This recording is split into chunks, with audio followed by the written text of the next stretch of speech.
Hi everyone, my name is JT Eskelson. I live in Idaho Falls. I'm married, have been for 4 years. I have a 3-year-old daughter whose name is Remington, and a month-old son whose name is Beckett. So we're pretty busy and getting adjusted to having 2 kids. I like being outdoors. Football season has started, and I really like football. I'm a Boise State fan and a Denver Broncos fan, but just football in general. What else? I like being outdoors, hunting, fishing, camping, being outside, out four-wheeling, all that. If it's in the sun, um, I like being out there. So some of the takeaways or some of the things that I learned about from the lesson this week. Um, a little bit of background from me is I work for a consulting firm in Idaho Falls. Have for it'll be 3 years in December, and so what we do is we work with direct sales companies from startups to executive level training. So I've been around that. I've worked with a couple clients.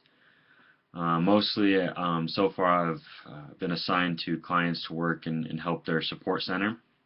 I help write canned responses such as emails, being on phone calls, and then just kind of the business in general. The consultant support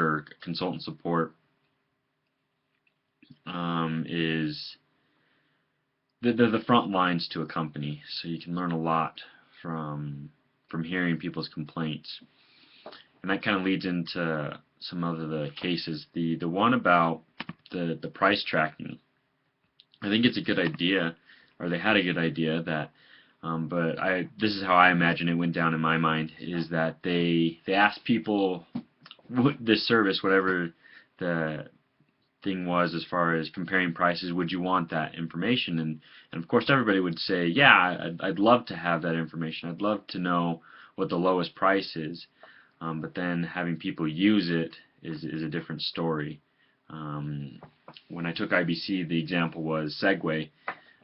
That Segway, the person that invented that was spent a couple of years developing it, designed it and produced it, but then people didn't really purchase it.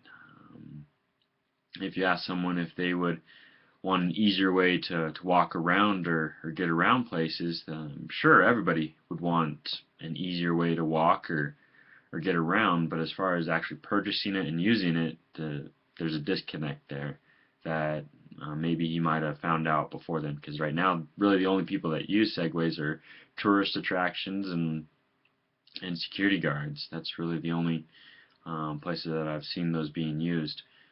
And it'd be interesting to see the new technology that's coming out. It's kind of like the Segway without the little handle. See how that goes. If that's going to follow the same trend as it's invented. It's a cool invention. It looks cool, but as far as people buying it and using it to get around, I see it going the same way as the Segway.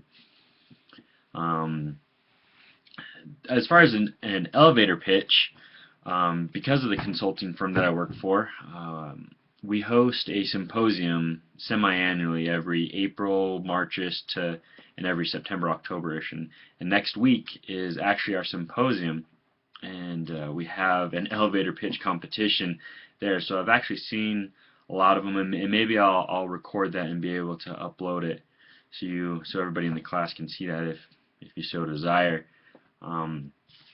So personally, I don't have any ideas as far as a business go, but one of the pitches that I've seen last year or last March was actually pretty cool, and it went something like this. Are you someone that wants to protect the environment, to have a renewable resource, but also make money while doing that, protecting? Our idea is that you can purchase a plot of land that in Brazil and we would plant a tree for you, and then you'll have it tended. It'll grow, and then when it's mature in about 10 to 15 years. It'll be cut down and harvested for lumber, and you will reap the benefits or the rewards for the price of that lumber at that time. So you're also providing work for someone to care for that plot of land. The tree is being planted, and it will be a renewable rainforest. And then you also get a reward from that lumber. That's a pretty cool idea. It was a direct sales model that they were going to try and use, but it had to be tweaked a little bit. But that's for regulations and law requirements. The other idea that I had was, or that I've seen, one of my friends has a bow and arrow. He bought bows and arrows from an archery place here in Idaho Falls, and they're about probably a 20-pound pole, recurve bow. But the arrows have these rubber balls on the top, on the ends of them, so you shoot them at people basically. So if you've ever gone paintballing or something like that, it's very similar, except with bows and arrows. You can shoot each other, play tag, play capture the flag, all sorts of things that we can do, and so we're developing that right now.